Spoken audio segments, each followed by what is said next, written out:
thank you for joining me. And what I like to do to kind of kick us off, to kind of get to know you a little bit better. I guess could you tell me a little bit about your parents? Who are your parents? Where they grow up? What they kind of do for occupation? So that way we can kind of get the origin of yourself a little bit more. Yeah, absolutely. I grew up in the suburbs of Detroit, Michigan, and my parents were both in the auto industry. They had different jobs throughout, but more on the like marketing and sales side of things, which definitely led me down the path of entrepreneurship. Yeah, no, for sure. That's good. So, in your particular family, I guess, where do you fall? Are you like do you have any siblings? You the oldest, youngest? I have a sister, and I'm the oldest. Oh, okay, okay, yeah, nice. That's kind of being ahead of the house. The first one out.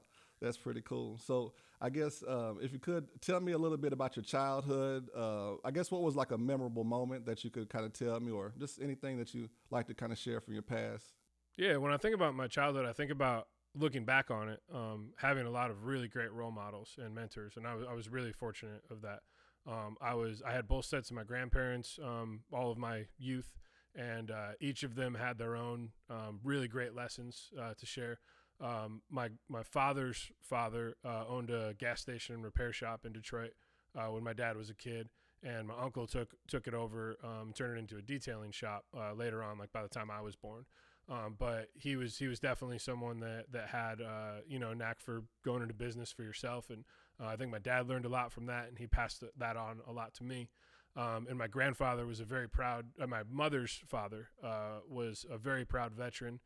He was a hardworking guy that knew how to build and fix anything, and he taught me a lot about that. And so I had a lot of role models from my grandparents, and both of my grandmothers were just the sweetest ladies. My father is the Italian side, and my mother's the Irish side. So my father's mother was just always cooking up something great, and they had these big family dinners on the weekends.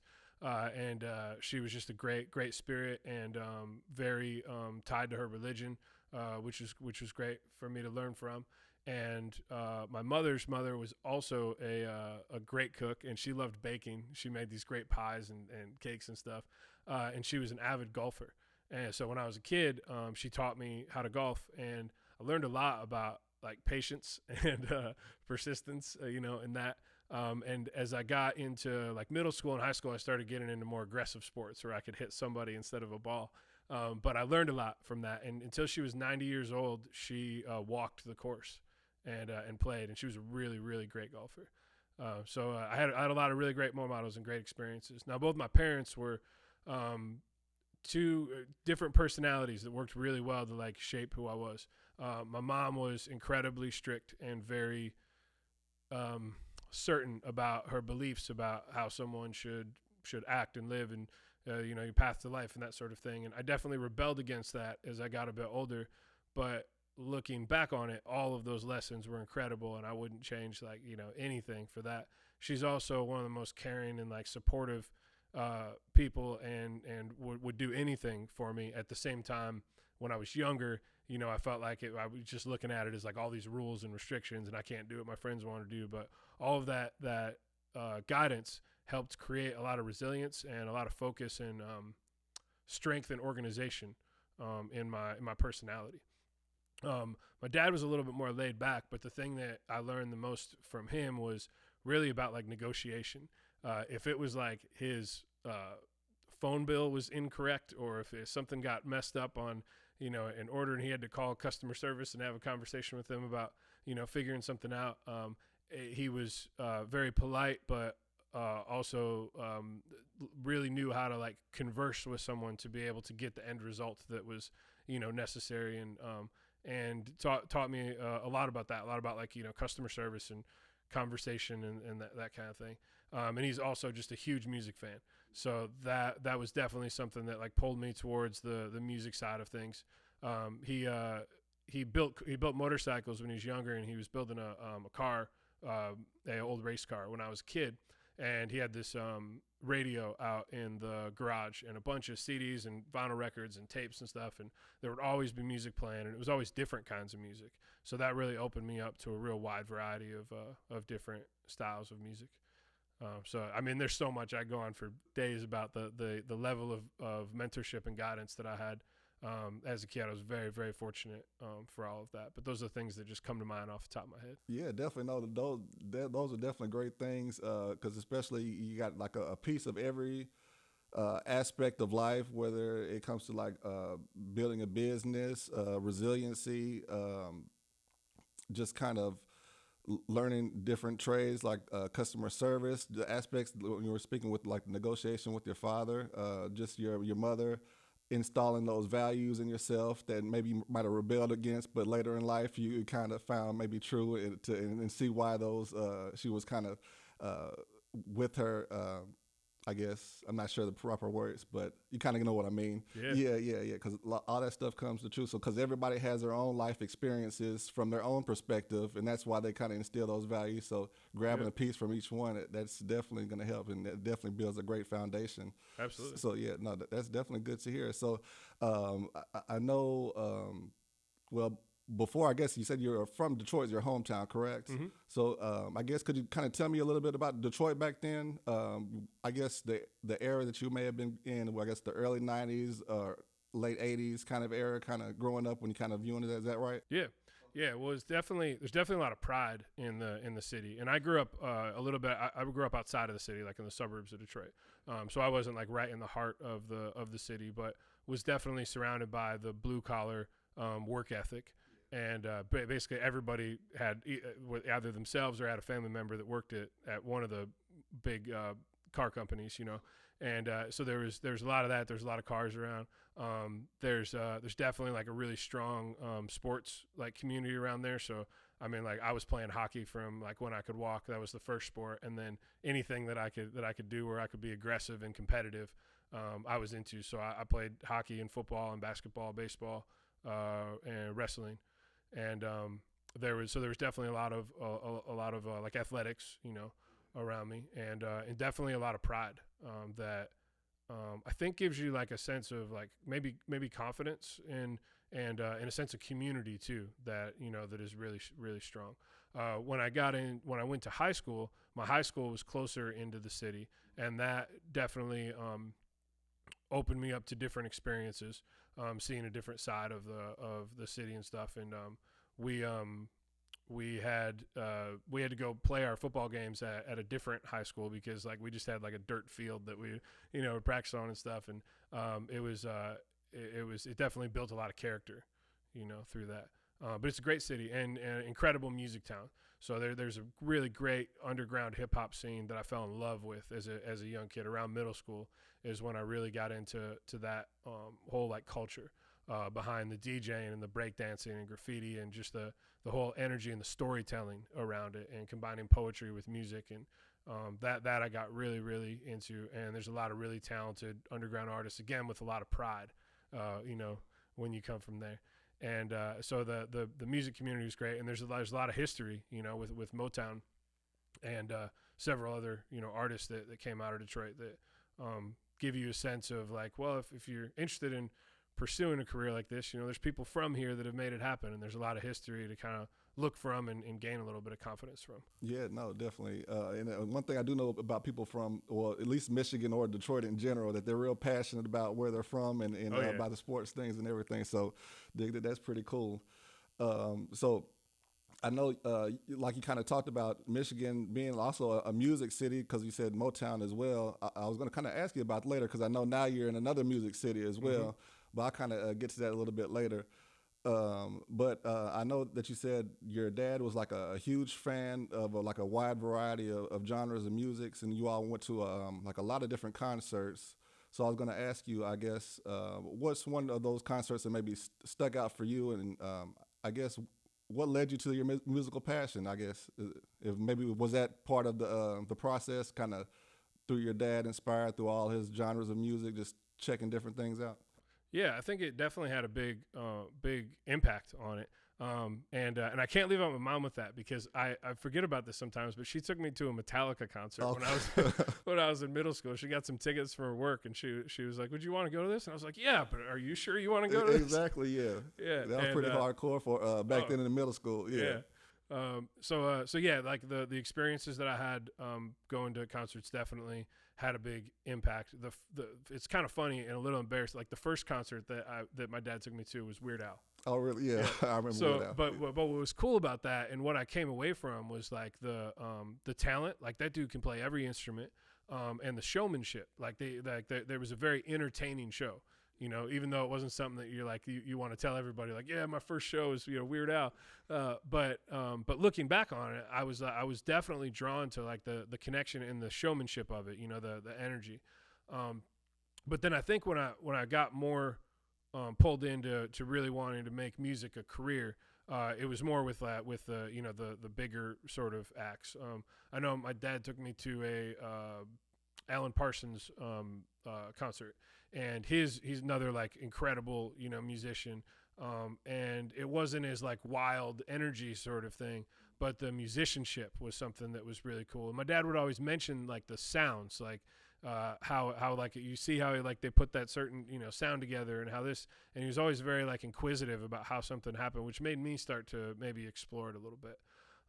And then one of the other concerts that really stood out is I convinced him to take me to the Master P and Snoop Dogg concert. So back when No Limit was happening, and you went to the store and you got every single CD case that had that No Limit like every design week, on two it. times a week, maybe. Yeah. And you open it up and there's 80 other like records that they just released. Just incredible marketing, But what was cool about that show was obviously the energy. Like they packed out. I think it was at Cobo Hall in downtown Detroit. And the place was like was sold out. It was it was crazy, and the energy that they had on on stage, and all the different artists, it started to give me this idea of the collaborative process of things, because obviously like Master P was the head honcho, and then they signed Snoop, and so they did this big tour because he was on No Limit now, and it was like a big deal for him to cross over with them. And so like those were the headliners, but there was probably 50 other artists that performed like during, like no kidding, during the show, because they had everybody. Yeah, no, I already know. Yeah, definitely. And so like that whole like the energy of all those people on stage and all those people collaborating together, I think that definitely had a big impact on me. Yeah, that's cool. So I guess who would you say would be your personal, or who's your personal influence, one of your biggest influence personally, and then one of your biggest influence, musically, that you would kind of say so far? I think Tupac was the first artist that like I wanted to know everything about him because of all the dimensions that he had to his personality. Like his music was incredible, but he was an actor and a poet and an activist and someone that was outspoken.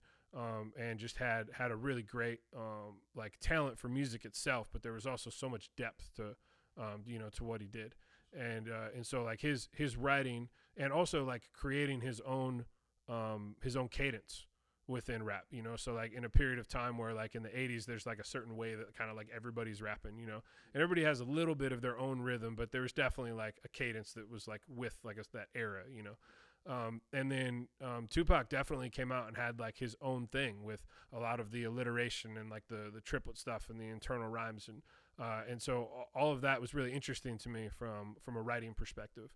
And then the depth to just him as an entertainer, it showed me that like you could be in the music industry and have these different ways of expressing yourself through different types of art.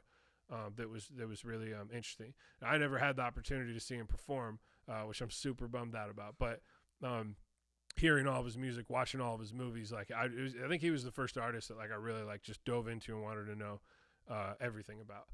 And then growing up in Detroit, Kid Rock was someone that like stood out to me as another like rebel. Sort of like taking these different influences that he had and pulling them together into his own unique sound, which I really dug. And then once I saw him live, I was like, this dude's the real deal. Like his energy on stage and the energy of the crowd, because of that energy, I mean, it's just nonstop like action, the whole time. And the fact that he played multiple instruments and just was just a real talent beyond just a performer. I really fell in love with it. And then I think just his pride for Detroit, and that whole thing. But I think I was drawn to him because of that collaboration of influences. So all those different styles of music, because at that time, like this is around like middle school when I started really having like artists that I was huge fans of, I was a fan of different styles of stuff. You know, I really loved hip hop. I liked rock music. I liked pop music. And I was just a fan of these, you know, different styles, and was really interested in exploring like why different things sounded certain ways and why certain songs made me feel different ways in different environments and stuff. And so I think I gravitated towards artists that were hybrid, you know, in their influences.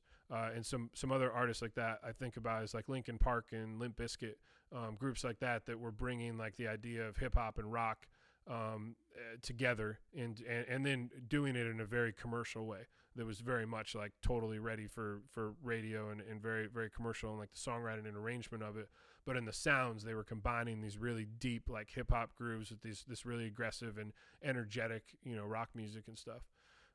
And I just always loved like Motown and soul stuff. And I think that's just because of the groove. And probably because a lot of the hip hop stuff I was listening to was all influenced by that. So all the samples that they're using in there, so I wanted to hear the original stuff. I think it was my grandparents that had this collection of like the whole like Motown catalog.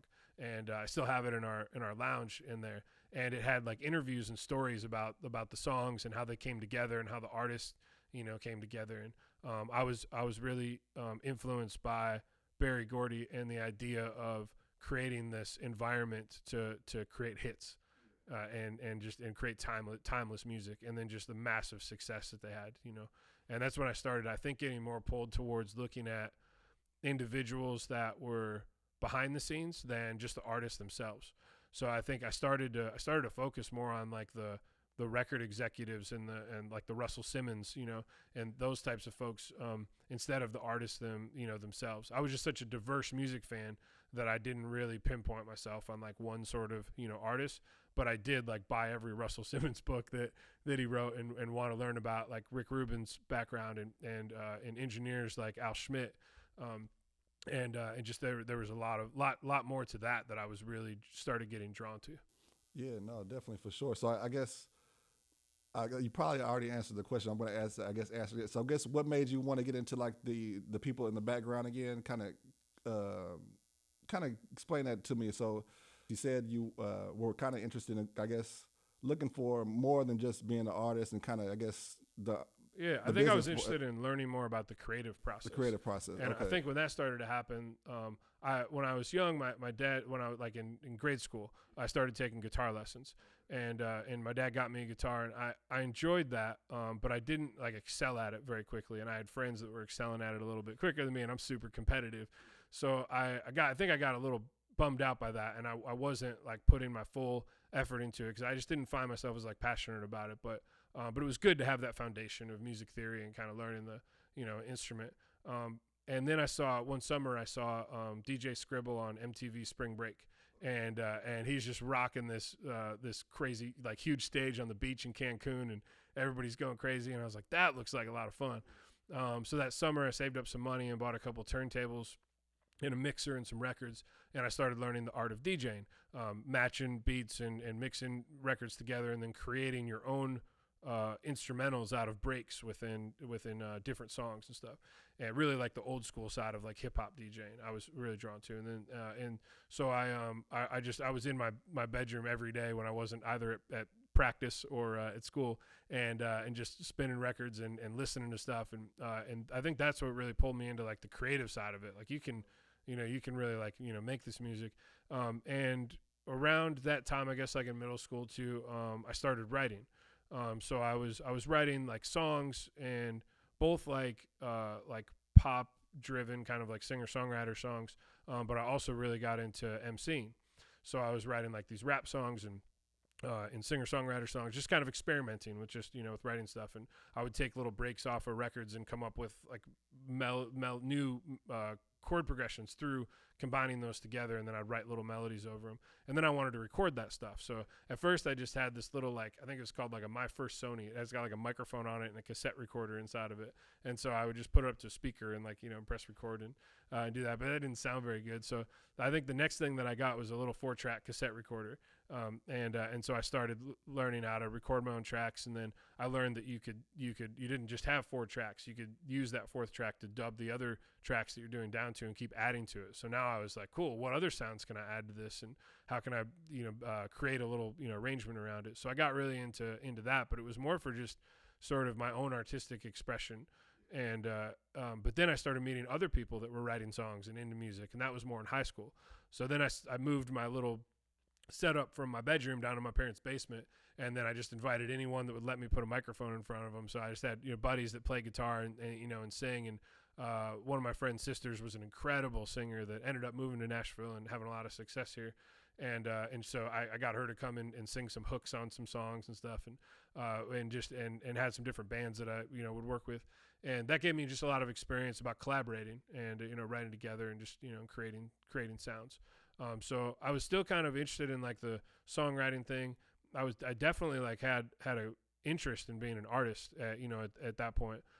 But it wasn't long before I was really drawn more towards the creative side of collaborating with all kinds of different artists and all kinds of different music, rather than just focusing on one thing only for myself. So it sounds like you kind of got started a little bit early with your passion, or you kind of figured out what your passion was a little bit early. So kind of moving on from high school, I know you went to school in Minneapolis, correct, for music? Yeah, I did. Yeah, I went to an audio production school there.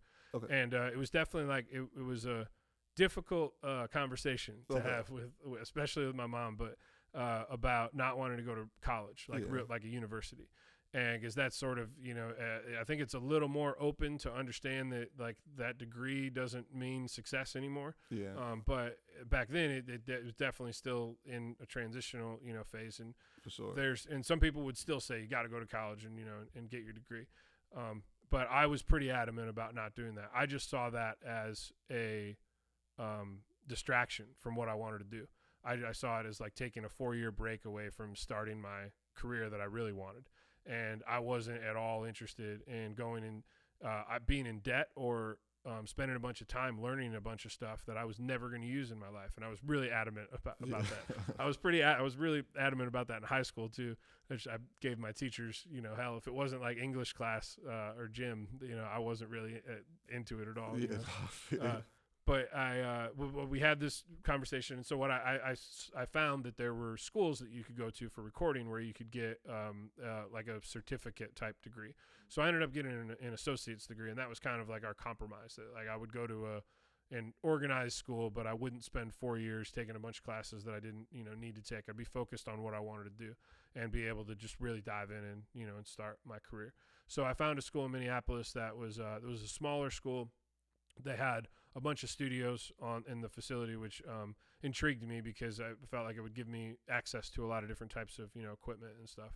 And they told me, yeah, you get this degree, you get these certifications in this software, and then you graduate, you do an internship, and then you start working in the industry, and you can make records, for a living. And they definitely sold me on this idea that you just got to go to school and get a degree, just like other industries, and then people just hire you, which is not what happened at all.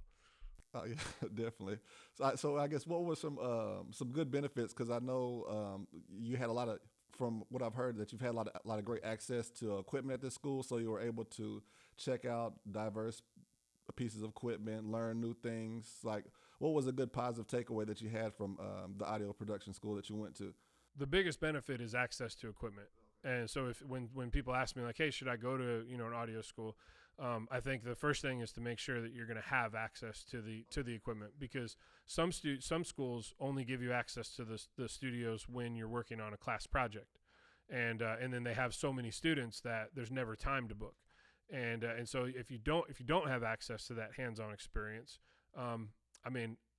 you can learn everything else on YouTube. I can buy all the textbooks that I had at that school. I can watch all these videos and hear expert people giving me the same lectures that I was given at the school. The advantage was having access to the equipment, in my opinion, and in my experience. But it also depends on how you learn. Like I was so passionate about learning this stuff that I was going to figure it out one way or another. Now, some people might be in a position at that age where they need a little bit more organization. Luckily I had my mother who instilled in it to me to be organized and and accomplish tasks and, make lists of things and get them done. And so as I started to get towards my, adulthood, it was just naturally built into me to have that motivation, I guess, to do it myself. But not everyone has that personality. So for someone that might need more structure and organization and someone to tell them, hey, you need to show up to this class and you need to do this in order for them to be able to really get into it, then it might be a better fit overall, just beyond, the equipment. But I think the first thing to ask is how much hands-on experience are you going to have? And because they all say, yeah, you're going to have all this, hands-on experience. And then you find out that that's with 12 other people in a room and you don't know what their experience level is or how dedicated they are to it. So you're really like at the mercy of the other people that you're in school with. So the great thing about that school is we had access to the studios, and after class was over, from like 6 p.m. until I think 6 a.m., the studios were open to book, and there were 7 studios on the campus, and we could book them in I think like 2-hour or 4-hour slots. And pretty much no one took advantage of that unless it was like the end of the semester and people were doing like a final exam project. Those studios were empty. Like class got over and that place cleared out. So me and like 3 or 4 other people basically were there every night and just bounced around from one studio to the other. And I went around town and tried to find people that wanted to come in and record. And I could get a mic in front of them and just practice. If I didn't have someone to record, I pulled up a mix on a console. I worked on the patch bay. I plugged in signal through every piece of equipment that I could and just experimented with things just to hear how it sound and, and compare stuff and just practiced, a lot. And that was definitely like essential, I think, for me to be able to move to a town like Nashville, not be able to get a job or an internship and then still have a career. I don't think that I would have been able to have the ability to be able to do this on my own if I hadn't had all that time and endless hours in the studio over that 1.5 year period that I was in school. Yeah, no, for sure. Because you said from 6 p.m. to 6 a.m. That's a long time for a studio to be available, and I'm surprisingly not too many people were good. So it was good that you were able to take advantage. And I noticed that you mentioned in regards to organization, and some people kind of may need that. That's why they may want to go to like a structured school, or instead of kind of, you might say, learning from online or buying different books, you can learn the same information. So I guess, can you talk to me, maybe about building like a prosperity plan? Just to kind of expand on that, because I know that's something that you've mentioned and talked about before. Yeah, definitely. So, so that has been, that word came out of a collaboration with a friend of mine named Ricky Mendez, who's an incredible business coach and speaker. Okay. And he helps people live a better quality of life and improve their personal life and their business life, and is an incredible friend of mine. And so we came up with this concept called Mind Map, where we wanted to create a platform, a learning platform for artists to be able to connect the attributes of business with their art. Okay. And out of that came this idea of how do we help artists organize their time, manage their time, and organize their schedule. And Ricky had already this concept that he called the prosperity plan. Okay. And I already had this thing that both of us did in our own schedule to be able to align our goals with our weekly or daily responsibilities that we have in life. Yeah. And that was something that I started doing a little after I moved to Nashville. Okay. I wish that I would have had that earlier, because it's been so powerful in my life.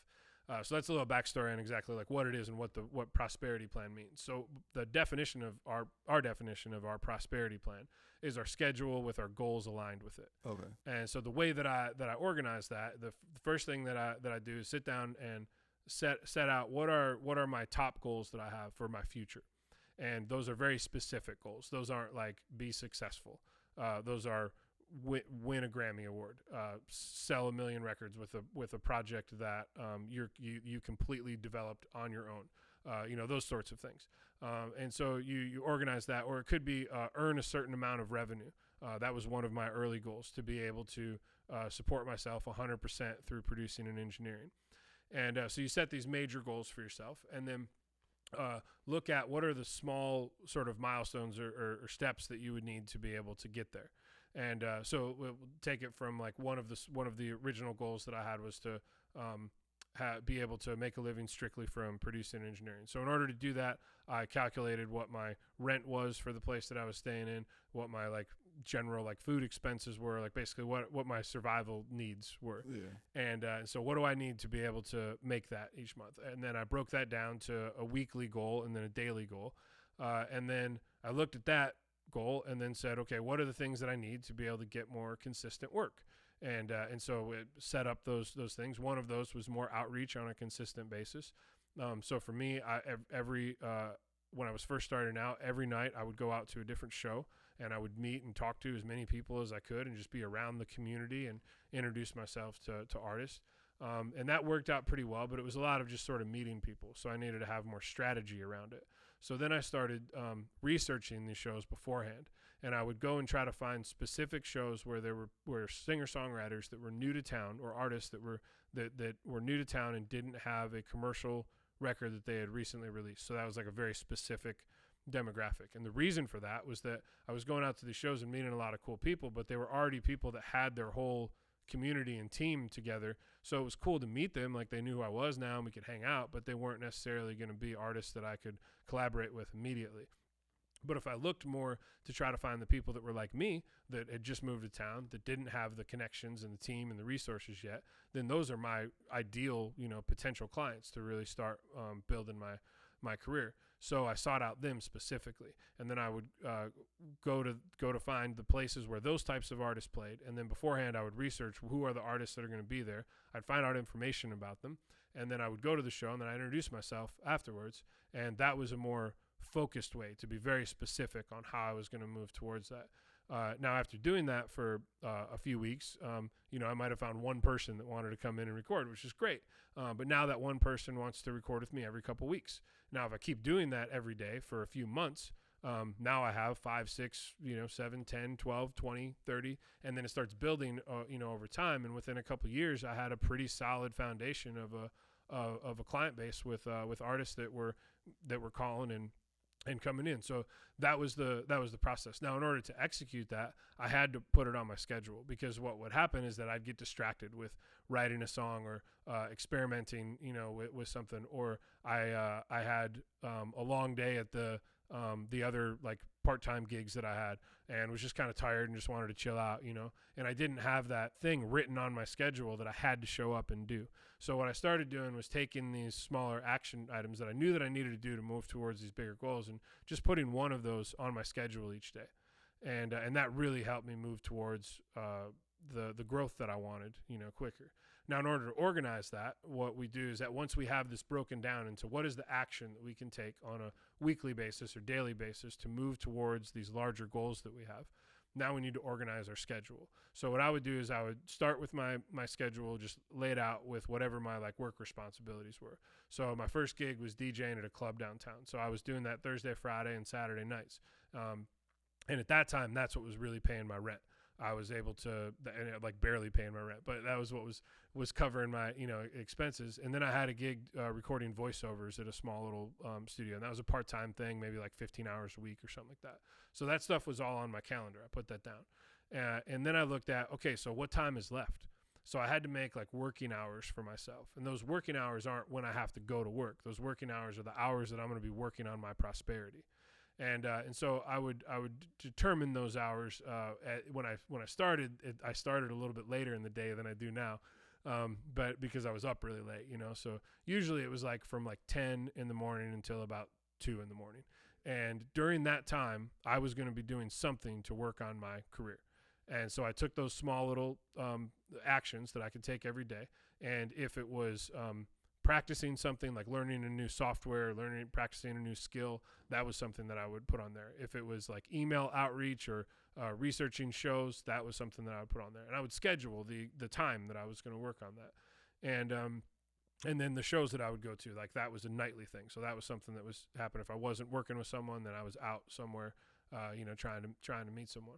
So now I have my schedule filled out, and it really helped me be able to take a lot of the anxiety out of like, what do I need to focus on in order to, to get there.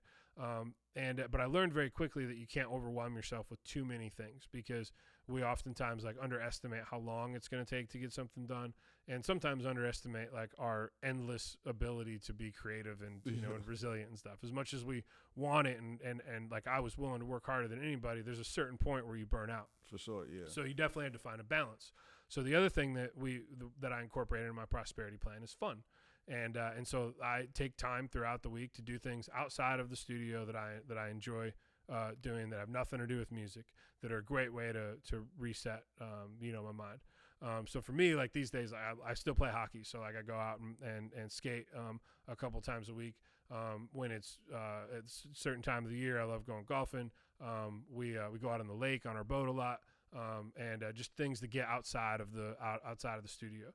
But those are reserved for a couple hours throughout the week. Aside from that, I'm focused on the intention of what I have. So when my schedule begins to be more organized like that, it actually allowed me. I was concerned about structure a little bit, but it actually allowed me to be more creative, because now my mind isn't distracted by what comes next or what I need to do. I have a vision and a plan for how this step is going to connect to this one and come together. And then over time, it just becomes, a habit. The most important thing of late that I've found is making sure that I have a morning ritual to help set off that plan for the day. Because I found that when I didn't have that, it was sort of, even though I had the time where I knew that I was going to get up and start, and I knew like what my hours were going to be, it was a different sort of mindset. It was kind of like, man, you stay up all night working on tracks, and then you kind of wake up in the morning, and you're like, oh my God. And it takes a while to get up, and even though you're excited and motivated to go after it, there was definitely like moments where that adversity would not getting there quick enough, and those things happen and would really like pull you back from like, man, I don't know if I'm into this today, and then you start to maybe, well, I'm going to skip it, this day, and that sort of thing. But once I made a commitment to, I was going to have a daily morning ritual that I would do every day to set the tone for my day, for my mind, my body, and my soul, that really transformed my energy. I found that I had so much more energy and focus and motivation to continue to accomplish these things. So for me, my morning ritual is to get up, have a light breakfast, I exercise pretty aggressively, and then I read and meditate, and then I get to work. And so for me, that whole process takes about like 2 hours in my morning. So my morning doesn't start at like 10 or 12 anymore. It starts at 6 a.m. every day. Get up and get to it, and then I'm in the studio by 9 and ready to to go after the day.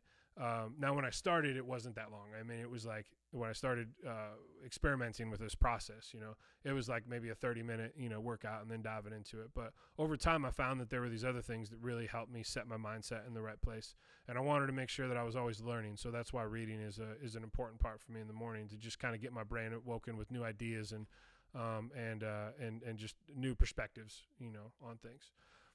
And so overall, by making the commitment to that, what I found over time is that I could have more resilience and more motivation, because every day I was making even if they were small incremental steps, every day I was making a step towards these major goals, and those things build up. And that once that momentum starts rolling, you jump out of bed ready to go after it. And the energy just flows from that when you're in the right mindset and stuff. And so I think that process has really helped a lot, to be able to not just focus on what are my responsibilities in life and then try to fit in your passion around that, but to make your passion a focus just as much as it is any other responsibility that you have. Yeah, you have to make it a point to make it a focus. I've noticed that as well. And definitely once you start to achieve those little tasks that you may have or anything like that, it definitely gives you that extra boost or that extra drive to want to kind of said, just get up and jump and just keep going even harder in fulfilling that. So like the idea of that particular process, is that what kind of led you to Nashville, just kind of going through that? I know you kind of collaborated with someone else that may be from here with that mind map particular process, but just the idea beforehand, you've already had that, I'm sure. And then is that what kind of led you here, just for the opportunity wise, maybe? Yeah, what led me to Nashville was visiting here and thinking about where I was going to go after I got out of school in Minneapolis. My dream, I guess, when I was younger was I was going to come back to Detroit and start a studio and ingrain myself in the hip hop community there, in the rock community. Yeah, I was going to ask that. Yeah, but around the time that I graduated, which was 2006, was when I got out of that program. Detroit was not in a good place. The recording studios that were there were barely open, and I mean recording studios in general at that time, like the music industry, was struggling.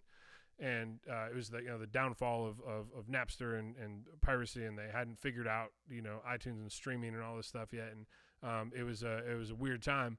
All the record budgets were declining, so all the these big rooms were shutting down because they didn't have enough work, and so Detroit. Think about that with the music industry, and then combine the recession and the auto industry, and just Detroit struggling as a whole. And there was just no way to be able to like move there and and start a career. And there wasn't the same opportunity for massive commercial success that I wanted, the impact that I wanted to be able to have, and how I was going to spend my life in the music industry. I didn't see being possible at that time, and I was told a lot by other people and mentors that you really need to go to one of the 3 major places to start your career. I think that's evolved a lot since then, but so I say that from back at that time. Things have definitely opened up a lot, and there's a lot more access to things than there were back then. But it seemed that was necessary, and that's what I continue to be told by the the experts, that you got to pick one of those places. You go to New York, LA, or Nashville. And I really liked the idea of LA, and the idea of like the Hollywood and the the vibe and stuff. But once I started to talk to people there, I felt like it wasn't my scene as much.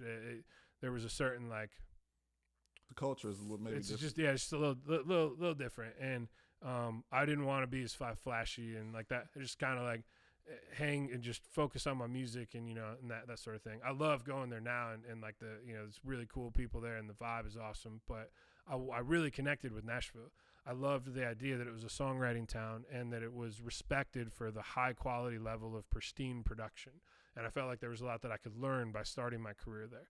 The other thing was that it was more affordable than moving to New York or LA. So I came here and visited, and I interviewed at some different studios, thinking I was going to get an internship or a job somewhere, and none of those things really came through. But I really enjoyed the people that I met, and the community, and like the vibe and stuff. And I thought this could be a good place to to start.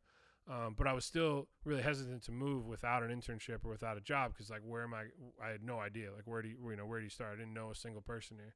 And fortunately, right before I graduated, I found a job at a major recording studio, and that's what really sealed the deal for me. I was like, okay, cool.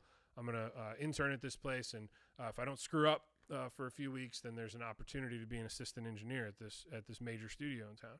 And so I packed up my truck, and I didn't even go to the graduation ceremony thing. I packed up my stuff and drove to Nashville.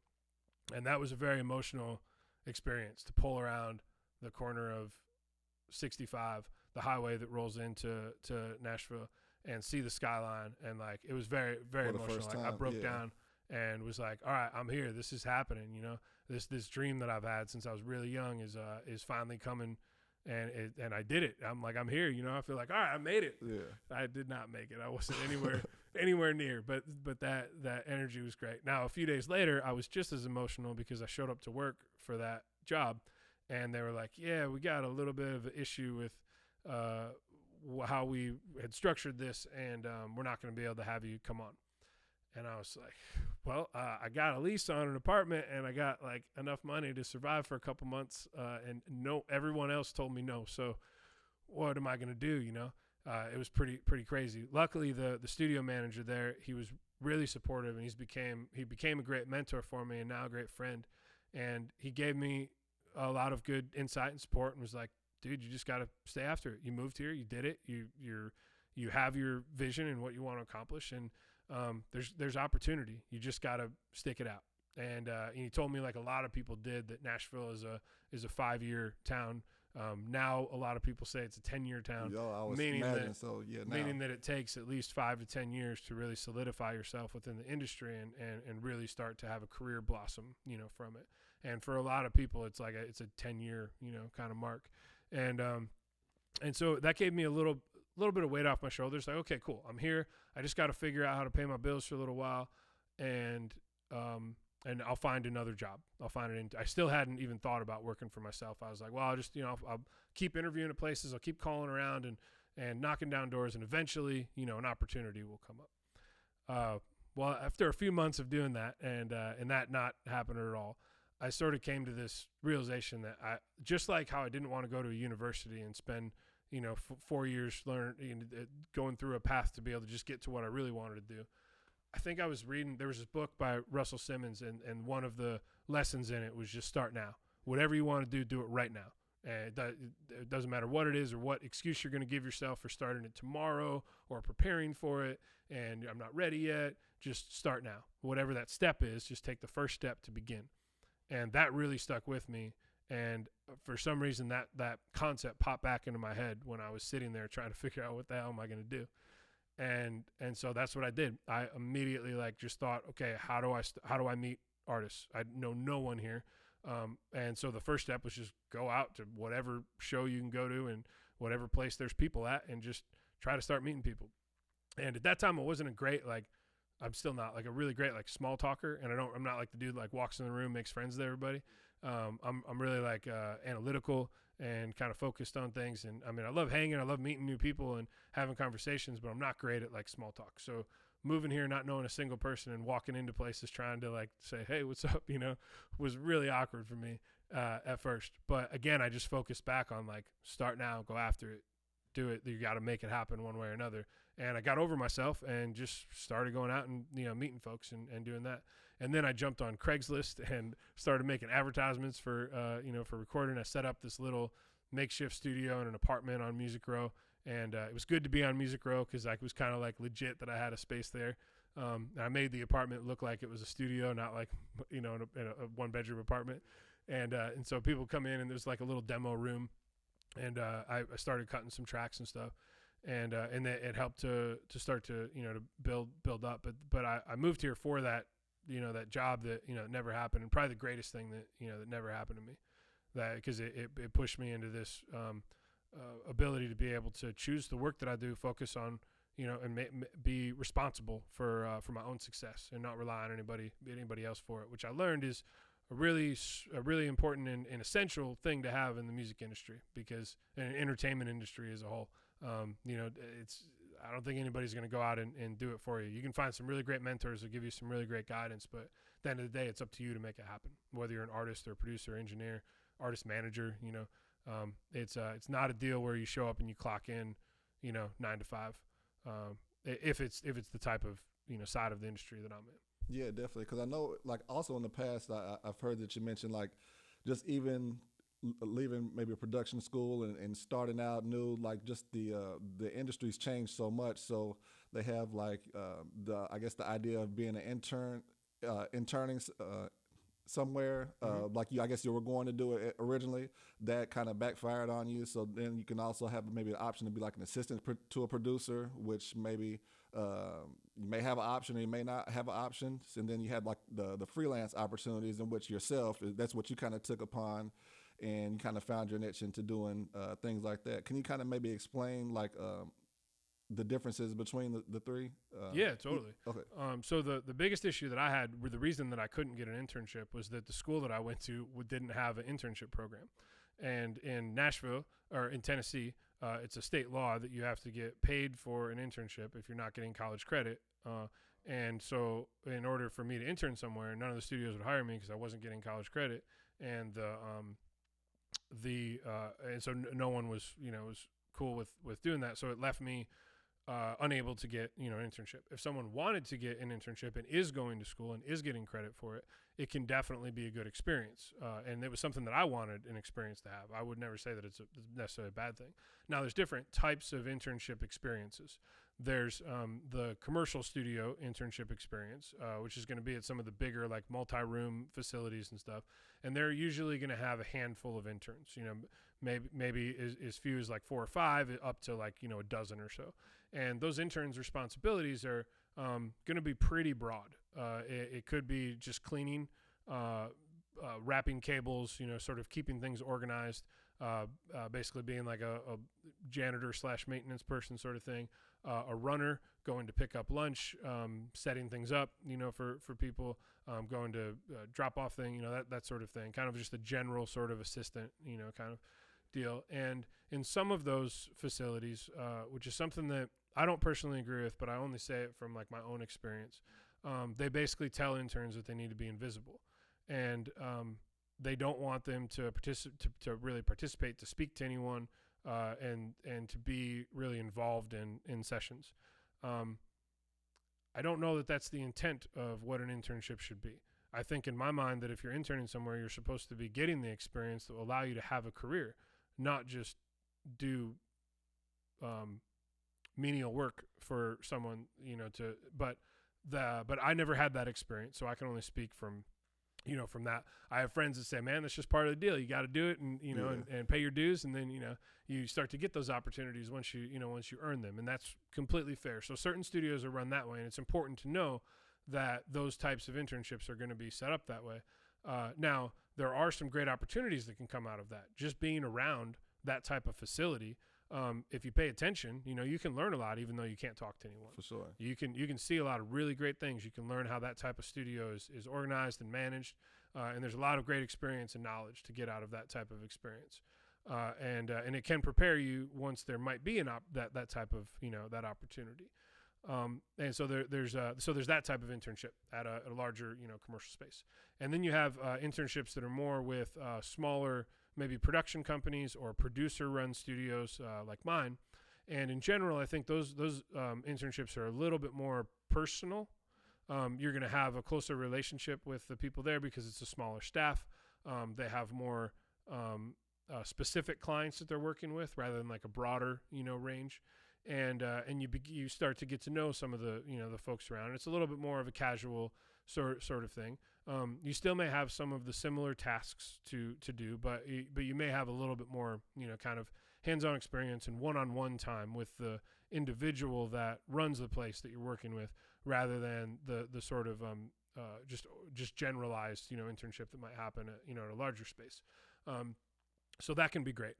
However, it's only really great for someone that wants to work for themselves, I think. Yeah. Because you're learning how to run a more of a boutique, like private studio, as opposed to like a commercial operation. So if your goal is to get a secure job at a major studio, I wish you the best of luck. There's definitely those opportunities out there, but it's like winning the lottery. But if that's your goal, you can make it happen for like 100%. But that type of smaller, like, boutique experience may not be the best thing if that's what your, larger aspiration is. And then there's sort of like personal assistant type interns, like maybe not someone that has like a commercial facility, but someone that's just like a mixing engineer or a mastering engineer. They may work out of like their home studio, or they may have a room that they work out of somewhere, and you're sort of like the direct assistant to that person. And I think that can be a really great experience too. Again, if you know that that's sort of the path that you want to take. So if like mastering is the thing that you're really passionate about, then seek out a mastering engineer that you could be an extra set of hands for, and that's going to be, in that particular scenario, if you want to be a mastering engineer, that's going to be, I think, a better experience for an internship than going to a commercial facility where you're just picking up lunch, for people. So really looking at like what your goals are and where you think you want to land, and then finding an environment that is going to be a good fit to give you the experience and knowledge that that would help you get there. For sure. So I guess I know that you kind of work with like a large, wide array of artists. So I guess, can you tell me like some of your experience with some of the projects with those artists? Yeah, well, I think the idea of like the diverse style of music comes from my passion for different types of music, and probably came a lot from my dad, like just taking me to all these different types of concerts and stuff, and enjoying music to be a soundtrack of different types of experiences in our life, which I really enjoy. It also makes the creative process really interesting to me because I get to explore these different types of sounds, and as the line between genres has really started to dissipate quite a bit in the past few years, it's been a really valuable thing for me to have these different sort of tools to pull out in production and figure out a way to create a unique sound. So that's why I really, enjoy doing that. And I think the reason that it works for me is that my focus is really more on trying to get the idea and the sound out of the artist's head and into Pro Tools, and be able to take their vision and combine it with my understanding of the technical side of things, and then my gut feeling about what's cool and feels right, and then help them paint that sonic picture that they want, that they have the idea in their head. They know how they want the track to feel, and in some cases a basic idea how they want it to sound. then I can help them take those just thoughts and turn them into a tangible product. So with that being my process, I think that's what allows me to be able to jump between different genres, because I'm not as much focused on like, how do we make something sound like this for this specific thing. I'm focused on the artist and their individual sound. And then I just listen to a lot of music. So I'm just always exploring new sounds and, and ideas and stuff. So being aware of that gives me that ability. And so in those experiences, working with some of those larger artists, I think that that's how I was able to kind of jump into those different roles in doing that. I think thinking about a story of something, I feel like the experience that I had working with John Legend for the first time was I learned so many things from. At that time, there was a country artist named John Rich and a business partner of his named Charlie Panaccio. Charlie was managing an artist that I was doing some co-writing with, and him and John signed him to a publishing deal. And I was doing some co-writing, some demos and stuff with them, and they heard the stuff that I was doing, they liked it, and around that time, the two of them leased out a studio to run privately for their own projects, so I got connected with them, and they needed someone to come in and run the studio and engineer sessions. So I was able to come in and basically run the place for them for their own projects that they were working on, and really fortunate to be able to just kind of jump in, and they both liked the way that I worked, and I'm grateful for the opportunity that they gave me, to do that. And in that process, I still wasn't at a point where I was making a living 100% from music. So I was still had my DJ gig, my sort of safety net, gig downtown. But it was becoming more and more common where I had to call them like the day before and say, hey, like somebody just called, I got a role, can you find somebody to fill in for me? So they were a little bit used to this, but this was the first time that this happened. So I was there. It was about like 10 or 11 o'clock at night. The club is packed, like wall to wall. This place is the most popular club in downtown Nashville that doesn't play country music. So the place is like lined down the street every night, and place is packed. I'm spinning. My phone rings and it's John. And I'm like, there's no I'm like, why is he calling me at like 11 o'clock, And he says, hey man, what are you up to? I'm like, I'm DJing. It's like so loud. I can barely hear him. He's like, hey, I'm down at the studio right now, and me and John Legend just wrote a song, and I need you to come record it. And I said, okay, cool. I'll be there in 10 minutes. And I literally like put down the phone. The music was still playing. I turned around and I walked out the door. And like, as I was walking out the door, I told the manager, I was like, hey, I'm really, really sorry, but like, I can't turn this. I got to leave. Yeah. Like you can fire me, whatever. I'm terribly sorry. But somebody's got to go up there and change the next song, 'cause I got to go. I ran down the street and jumped in my truck and drove up Broadway to Music Row where the studio was at, and walked in, and John Legend is sitting down at the piano, John Rich standing next to the piano. They're just finishing the melody on this song, and they go, hey, we want to cut a track on this. Just, can you set up the piano and set up some vocal mics and stuff? And so while I'm listening to them finishing writing the song, just so I can complete like, it didn't even feel real, Yeah. But I was like, cool, this is my opportunity. I got to get in and, really do this. So I set up the piano, set up the vocal mics. They finished writing. I had everything ready to go. And then we just started laying down the track. And the really great thing that I got out of that experience of working with John Legend for the first time was that his ability to be able to just turn on his emotion and connection with a lyric. Now they had just written this song. It was brand new.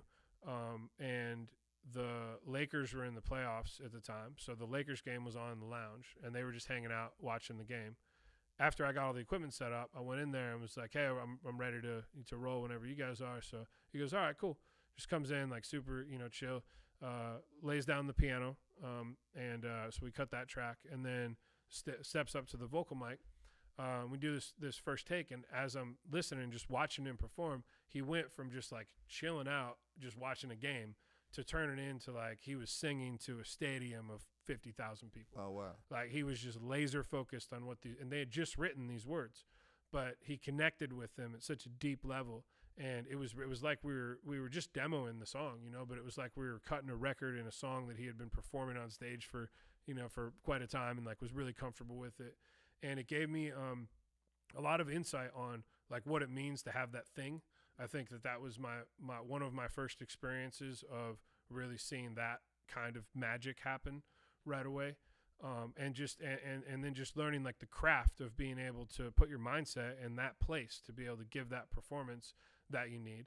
And also the importance of every time you perform, regardless of whether it's just a demo that maybe no one but some publishers are going to hear, to give it that same energy every single time, because that's what you do and who you are. And so that taught me a lot. And John Rich's work ethic in that way is the same. Like whether we were cutting one of his demos or a commercial record that we were working on, he didn't like speed up the process if it was a demo. We were still focused on capturing the moment, creating the art, getting the sound right, not rushing through it. And it wasn't just something, oh, we'll just lay this down and we'll fix it later. It was like, if we're going to do it, we're going to do it right. And that was a really good learning lesson for me to dive in. And so I started taking that to every opportunity and session that I had after that, and also started taking that knowledge from what I learned of seeing John Legend perform in that way to apply it to other artists that were still trying to find themselves as artists, and really help put them in an environment that would inspire them to perform with that same level of intensity, but also to make sure that they're really in the mindset of that, and they understand how serious, I shouldn't say serious, but how important it is to really embody the lyric of what you're performing, or embody the performance of the part that you're playing if you're a musician. So that's the first thing that came to mind. It was just a really great learning experience on a lot of different ways, and also helped me recognize that I needed to quit DJing at that place, because the only thing that it was doing was keeping me from just being open to to anything that could happen. It wasn't short after that where I finally just had the courage to say, all right, I'm leaving this. I'm not going to have a part-time gig anymore. And a little bit after that, I took out a lease on a studio and that I could barely afford at the end of the year in maybe like 2010. And it was a smaller room. It was a pretty big step, but I think that experience had a lot to do with having the confidence to say, like, you really got to focus on this and be able to perform at the same level that you just saw like John Legend perform at, where you just go into that. You can't have these distractions of this other stuff going on that's keeping you away from that laser focus on what your intention is with your life and with your art. So that was a big turning point for me, I think. Yeah, no, just the way when you were speaking about it, I can just kind of envision it in my head, and just to kind of see him just go from one demeanor to the next and just turn it all the way on, just because that's what he does for a living. So he kind of gives it his all. So that's amazing. And it is like an eye opener just to kind of witness, I guess, somebody that you would think would be a high level artist, just to kind of watch it in person. That's amazing to hear. So I know that you kind of talking about this. You talk about sonic storytelling. That was my first, hearing it from you is actually my first type of reference of it. I'm sure it may be referenced by other people as well, but I definitely like you were my first person that I've kind of heard mention that. So could you kind of elaborate on that? Yeah, absolutely. Yeah. I don't know if anyone, I came up with it as far as I know. Okay, well, I'm going to give you the props. I hope that I didn't hear it somewhere else, because it's sort of become like how I describe what I do. And the reason for that is that, so when I started off on this freelance path, I definitely didn't have people like banging down the door every day for me to produce them or engineer them. So I started learning how to do a lot of different things to be able to be a more diverse resource to the artists that I work with. And I found that they needed videos shot and edited. They needed graphic design done. They needed to figure out how to market their music online. And so I started just reading a lot of books and seeking advice from mentors and learning a lot about that sort of stuff. And I became knowledgeable enough to be able to help guide artists that maybe didn't have the budget yet to hire like a full production team to do all of these things, to help give them some knowledge, or in some cases help them do that stuff. So I was learning kind of all these different things. And eventually that's what developed into what the record shop became, which is not a recording studio, but a multimedia production company that intends to help artists achieve their artistic vision. And through doing that, I started participating in helping set up all these different types of projects. So we would do like a live concert recording. We would do like a music video shoot. We would help I found this software that helped artists market themselves on MySpace. It's like, way back when I was starting, and I helped the artists get all these followers and engagement and plays on their music and stuff, and so I learned how to do a lot of these different things. But I realized that I didn't again, like, understanding what your focus needs to be and what your priorities are. I wasn't going to be like a jack of all trades, like just kind of doing whatever I could do sort of thing. I wanted to make records. I just learned how to do all this other stuff to be a resource to the artists that I worked with. And then I started hiring people that are connecting people with the artists that I was working with and sort of being a project manager to help make that happen. So as that infrastructure of what the record shop became started to come together, I would be out at an event and someone would say, well, hey, what do you do? And I'd say, well, I'm a producer and engineer, and I have this production company where we help artists like shoot videos and create content and market their music, and I felt like I had to explain all the things that I do. So like, just in case it would fit into what somebody might be interested in, it would work. And a lot of us in the entertainment industry fall into that because we have a lot of different skills and different things that we get into. And then so you want to make sure like whoever you're talking to kind of knows like, yeah, this is all the stuff that I do, but nobody wants to hear all that. Their eyes roll back in their head and they're like, oh, okay, cool, man. And then like the conversation is just kind of like over, and they may be intrigued that I do a lot of things, but that doesn't lead to anything. So I started to recognize this, and I got tired of sort of having these like, networking things or meeting new people and not really being able to be like super clear on what it was that I did. And I also felt like I wasn't saying anything that anyone else wasn't saying. And I knew that I wasn't everyone else and that each of us are unique and, that I have my own specific skills.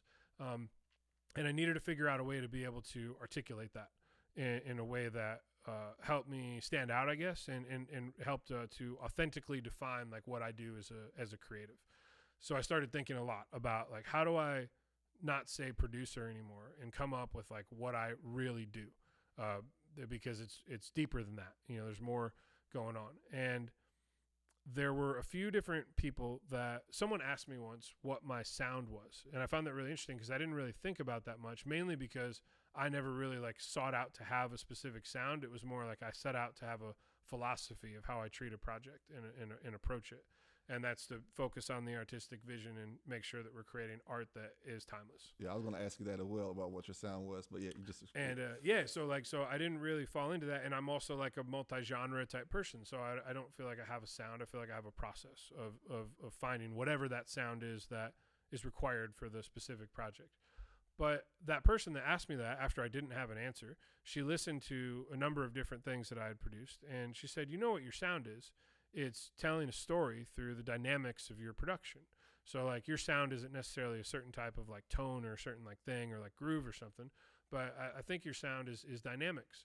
And I started thinking about that, and I started paying more attention to it in the productions I was doing. And I was like, yeah, there's always these moments where there's a big like build or breakdown, or there's things that start a certain way and then grow that way. And I'm always really focused on like how the music is creating the environment that the lyric can live in. So you can sort of imagine the music video while you're listening to the song. And so I started to recognize that I was doing that, everything that I was working on. And that's what made me think, okay, so I'm a storyteller, I'm a producer, I'm an engineer. How do I combine that together into kind of what my sound is? And that's where I came up with a sonic storyteller. Yeah, no, definitely. I like it a lot. In my head, I just envisioned the sonic animation, the game character in a grand rocking chair with a storybook, just like on a gold chain emblem. It's just funny in my head for me. But no, that's awesome. Yeah, I love the aspect of that because it gets people curious onto what you do, so it will inspire intrigue just off the name in general, and just the generalization of just kind of generic titles like producer or engineer. It kind of gives it like it sets it apart. So absolutely. I definitely myself, I'm intrigued, and I'm going to kind of use it as a reference just in general when I kind of hear it. Well, definitely for yourself, but so that became an exercise that I started doing with other artists, with other producers, engineers that were building their career, like trying to figure out like really how you define yourself. And because what I found is that once I started introducing myself that way, it started turning into like people asking me more questions about that. For sure, well, that's really interesting. What does that mean? And then I could explain to them all of the things that I do, and they were intrigued and wanted to listen. They wanted to understand how that connected, into it.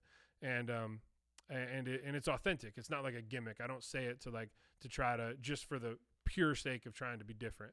I wanted to be able to clearly articulate what I do. I also wanted to stand out, and it definitely has done that. And now I've had these experiences where I've gotten random phone calls from people like, hey, I saw this video that you did and you described yourself. Literally, this happened. You described yourself as this. It sounds really cool. I love your philosophy. I have this business idea. Would you be interested in hearing it? Like, that happened a few months ago. Yeah. And so like I'm like sold 100%. Like I suggest that to artists that I work with, and we're all looking for ways to be able to separate ourselves within an industry that is really saturated. There's a lot of people that are doing, similar things, but all of us are unique, For sure. and all of us have our own thing. The idea is like, how do we articulate it, And we do that through the music that we create and the content that we build and that sort of thing. But we don't always do that through how we describe ourselves. And I think I felt like I could do a better job of explaining to someone who I am and what I do. Definitely. So that's a great definition. So I love to hear that. So I guess I was going to ask you as well, I guess, your relationship with the artist. So I guess I'm not going to call you a producer. I'm just going to call you a sonic storyteller. So your relationship with the artist, and then I guess the artist relationship with the fans. I guess, how does that all correspond and kind of go together? Because the artist relationship with the fans is different, and then the artist relationship with the producer or sonic storyteller is different. So can you kind of break that down and I guess see how it kind of all aligns into one? Yeah, so there's a lot of different approaches to producing. Okay. The thing that I love about music and creation is that there's not any rules. Yeah. And I don't like rules very much.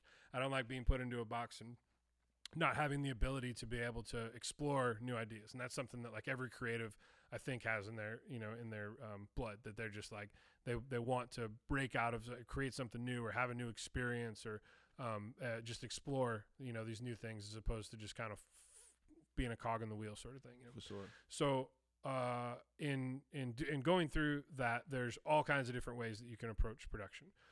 The way that I approach it personally is being focused on the vision that the artist has and this extreme passion that I have for someone having a thought and an idea that just comes to them from their muse or comes to them from an experience that they're inspired about. And now they want to take that and turn it into something that other people can hear and have a similar experience with. I love that idea. That's what gets me like fired up about making music. So in doing that, I'm always focused on how the sounds are going to relate to the lyric, how the lyric's going to relate to the listener, all the connections that are happening within every little, piece of it. So my approach is to focus on that vision that the artist has first, and then to seek out a way to create kind of a blueprint around how we can construct this idea. And depending upon the genre of music and the song and the artist, that sort of develops in different ways. Sometimes it's like just listening to a lot of different music to sort of get like vibe influences and stuff. Other times it's just talking a lot about like, what inspired this? Where did this song come from? Where were you? Like, paint the picture for me on like how this came together. And if I'm writing it with the artist, then I have an even deeper understanding of it because we're sort of creating it together and sharing our experiences through that process. But I'm very much focused on that. And then there's always a part of me that is focused on does this sound cool? Does it sound new?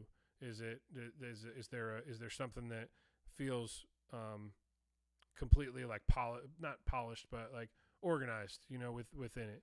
And so that's more like the A&R producer side of me. Like, is this song is artistically cool and the artist really likes it, but are other people going to like it? And so I'm thinking about, that side of things. And so my process is to just chase down that vision of the artist and then create something that is interesting, but still relevant. And that's my focus on how I approach it. So I think that the producer relationship with the artist should be very open, and I bring zero ego into the equation. I share my ideas, but if the artist doesn't like one of them, then we keep exploring more ideas. If I feel really strongly about something, I try to kind of fight for the idea, but not fight the artist. So I try to let's just try it and see. Like, can we just live with it and and see how it feels. And if it's still not feeling right after we've explored it, then we'll move on to something else. And I tell the artist to do the same thing. I don't want artists to just trust me because they're like, well, you're the expert, you do this all the time, I'm just going to listen to whatever you say. I don't like working with those types of artists. I want someone to come in that has a passion for collaboration and exploring the possibilities of an arrangement and of a song and how it connects with people. So it's I feel like I'm friends with all the people that I work with and produce, and I feel like you have to be able to really understand their art at a deeper level to help them authentically translate the thoughts and feelings and emotions that they have around the song into something that someone else can hear. And I think that emotion comes through, when you're feeling it. The other important thing for me is to if I'm bringing other people into the project, other musicians, other engineers, that sort of thing, that everyone is connected in that way, connected to the material in that way, and that the personalities vibe and the energy is right. So we feel like we're really giving it the right attention that it should have. So, but that's my opinion about how a producer should work. There's other producers that do incredible work that just they hear an artist and they say, okay, this is the sound that we're going to have, and just sort of take that approach and and go through it. And there's others that are more like just sort of observant kind of producers, where like they have their team like kind of built and their team does most of it, but they just sort of oversee it, make sure it happens. And then you have like the songwriter producers that are like in it from start to finish, which also happens, with me a lot. But so there's different, different approaches to it. And I wouldn't argue necessarily that one way is the way that great records get made. I just think that's the way that I like to work, is in a more collaborative effort. Definitely. Well, with those like collaborative efforts, because I know one person usually doesn't do everything themselves. So how does like one get like credit for the work, like the involvement credit? Like how does that process work? Say I sold a beat, or how do you even legally sell a beat? I'm not sure the process on that. Could you kind of break that stuff down for me? Yeah, totally. Well, that's like a whole entire episode of info, but I can give just you some like general. Yeah, like I can give you some like ideas around it. Yeah. So yeah, credits are a challenging thing. It used to be a little easier for it because all the credits would be like in the CD booklet or on the vinyl, cover. Now everything's digital and credits aren't organized as well. There has been a lot of effort made over the past couple of years with different organizations that have sought out to bring a better way to credit people for their work, which is really great. And Spotify has started to do that now. So there's a couple different ways. In the major side of things, there's usually someone that's sort of like an administrator of a project, and that person is responsible for collecting all of the information and delivering it to the label at the end of the project. So they track down who's every musician that played on this, who's every songwriter, what's their publishing. They connect all that information together and they make sure that it's delivered to the people that need it. So those projects are always great. We always get credited for those the way we're supposed to, and you can find the credits and that sort of thing. Now the smaller like development projects, those are a little tougher because that you don't necessarily have someone, that's managing all of that. One of the ways to make sure that you get credit is to write it out in your contract. So you have a production agreement with an artist, and one of the clauses in that can be that you have to be credited this way with this name in these places, and then it's just laid out, and it's part of it, and then they know, and you have the conversation about it. Probably one of the most common reasons that people don't get credit is because you don't talk about it and make sure that it's part of the the plan with things. And so all of that information is submitted through your like distributor and stuff. You can do that, and now that Spotify is adding that, there's more opportunity for that to show up on people's songs, when they're there. So that's credit for like being involved in the project.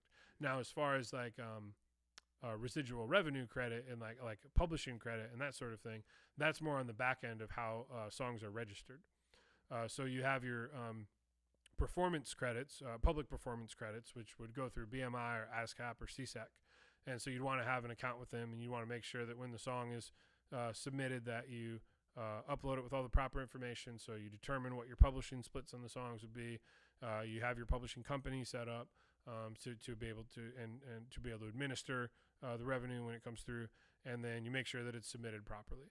And you can submit it, or the artist can submit it and then send you the information. You make sure that you have that. For digital rights, meaning like Spotify royalties and stuff, only the performers get royalties on that, and that's all submitted through Sound Exchange. So that for a producer, there's a letter of direction that the artist gives to Spotify that says this is the producer on the song, this is the share that they get of the royalties from it. And then if you're a session musician and your session is done through the union, the union has a relationship with Spotify where the performers on the record will also get their cut of the royalties based on that. But you just got to make sure the paperwork's right and that you go through the proper methods. I think the biggest thing is just having the conversation. So if you're in a songwriting session, make sure that it's clear what the splits are and who gets what. So you have all of that information. Make sure that you get everyone's publishing information and BMI or ASCAP or CSAC account number, when you're doing that. So you got it all and keep good notes and documents of that sort of thing. And then if you're a producer, making sure that conversation happens up front on what the back end, points are and make sure that you have that letter of engagement for Spotify and that information. And then if you're a collaborator in that, similar thing, just making sure that you have the proper paperwork for it.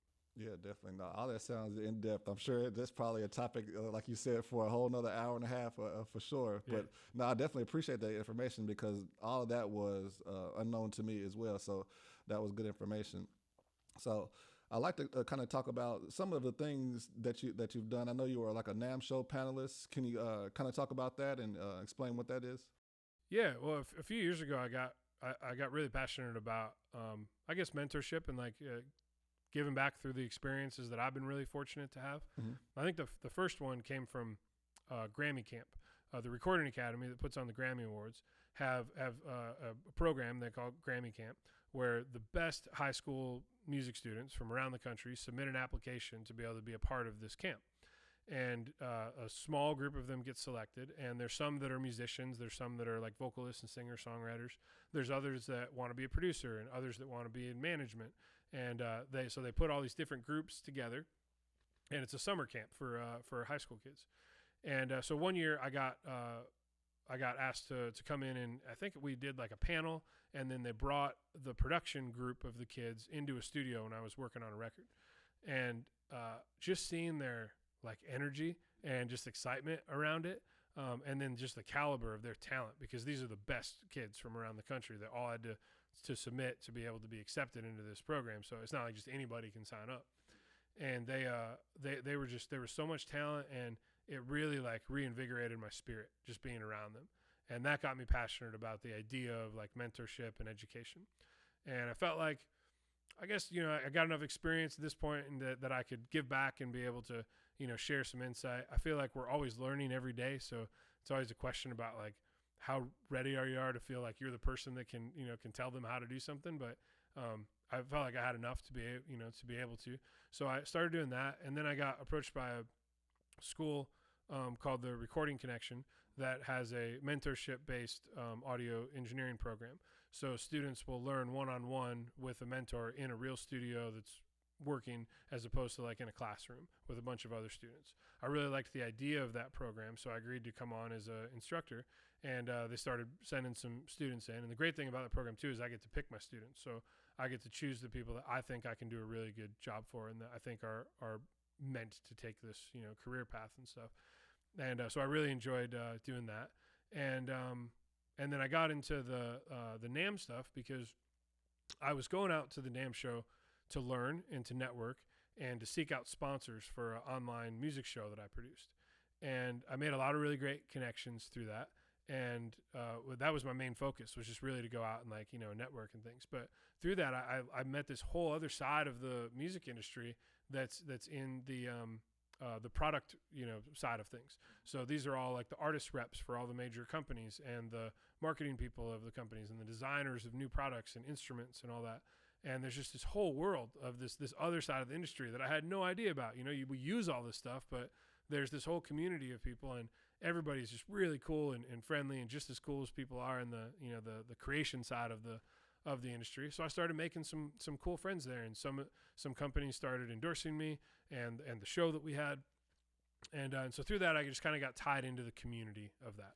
And for people that don't know what NAMM is, it's the National Association of Music Merchants, I believe.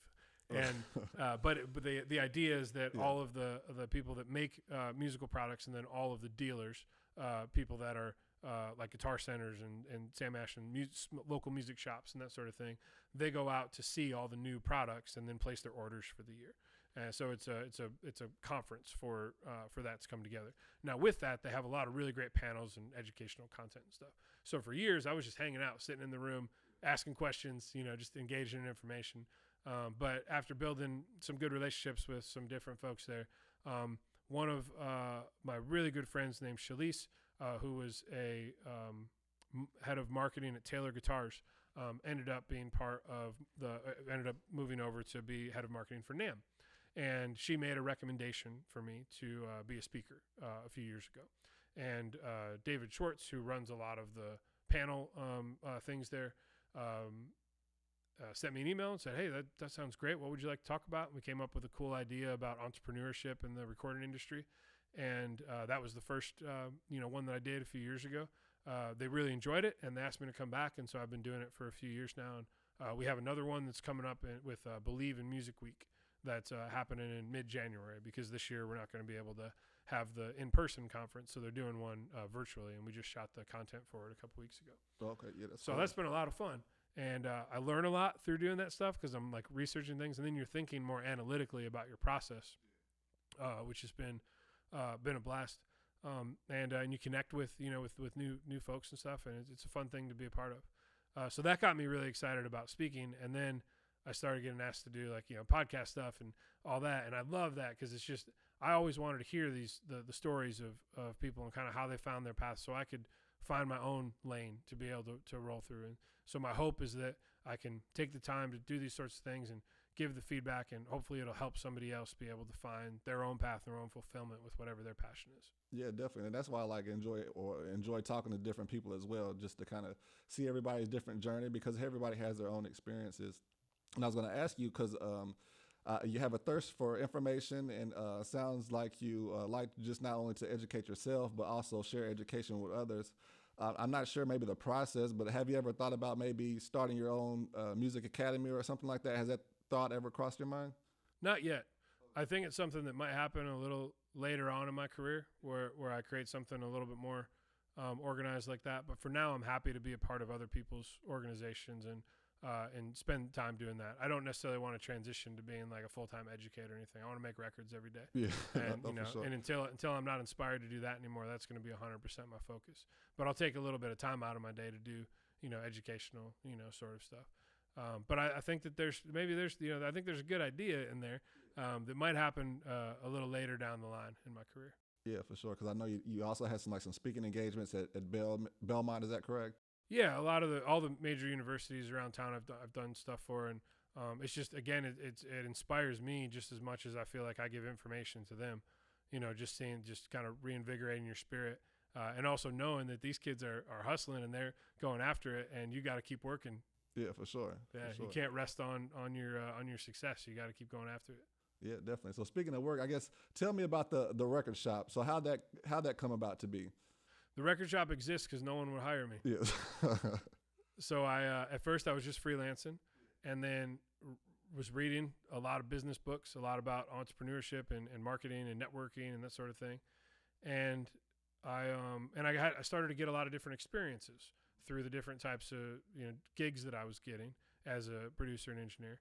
And I learned a lot about how the Nashville recording community worked and the industry was. And I wanted to create something that was substantially unique, that would offer something really special to artists and would allow me to be able to focus my energy 100% on projects that I wanted to work on as a producer. And I felt like through doing that, I needed to build a few revenue streams. And I didn't want to necessarily incorporate those revenue streams in different industries. I wanted them to be focused on production. So I thought, how can I serve the artists that I'm working with on a producer or engineer level in a variety of different ways that would allow me to have more stability? Because that's one of the most challenging things to come by in the entertainment industry is stability. And so the record shop came out of that experience, and the idea was to not have the model of a recording studio that just basically their business model is booking a facility. So you have a room, it costs X amount per day to book, you book it every day. Pretty straightforward, business model. Pretty challenging to accomplish in the way that the recording industry works now. There's some great studios that are very successful at doing it, but there's a lot of ones that can really struggle when you're only focused on that singular that revenue stream with it.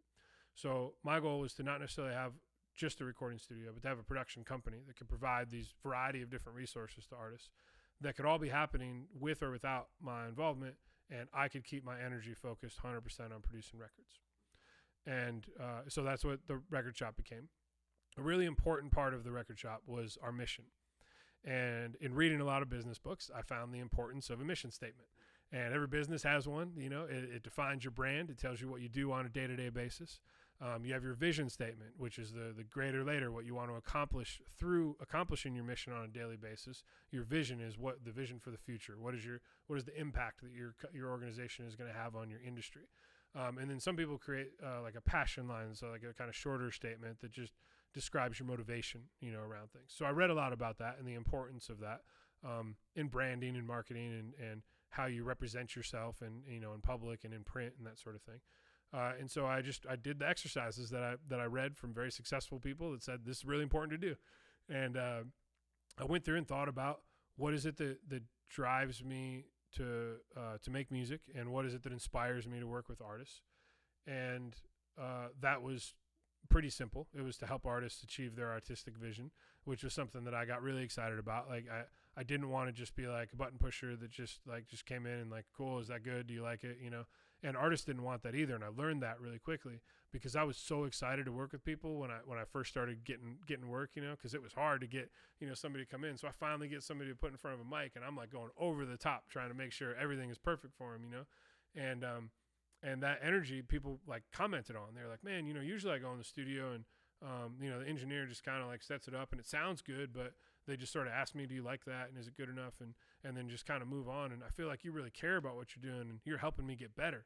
And I thought, all right, well, I was just doing that naturally. It wasn't like an intention or whatever. But it was something that people started to mention, like number of people would say as they came through.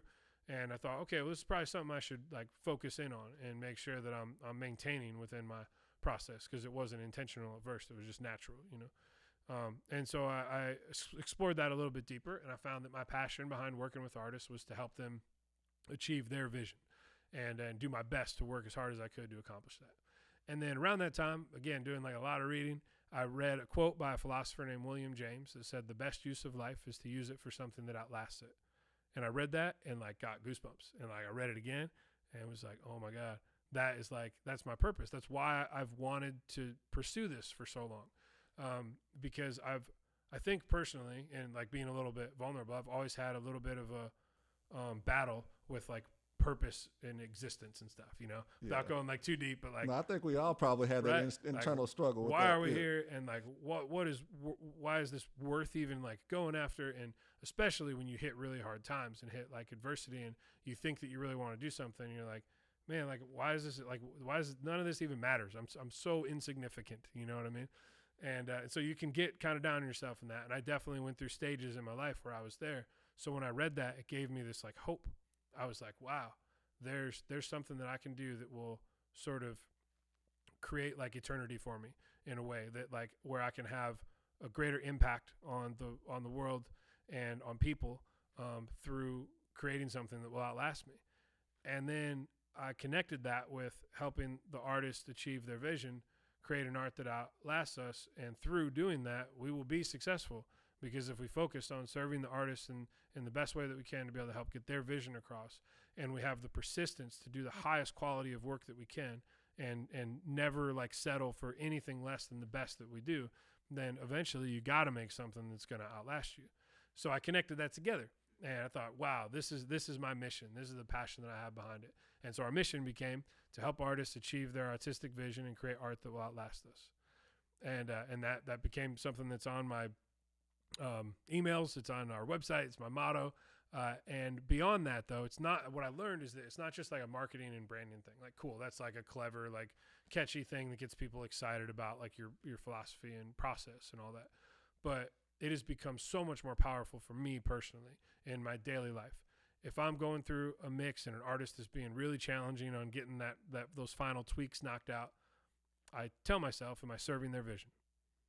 And then I settle down and I say, my name's on the back of the record, their name's on the front. Just do what they asked you to do, you know.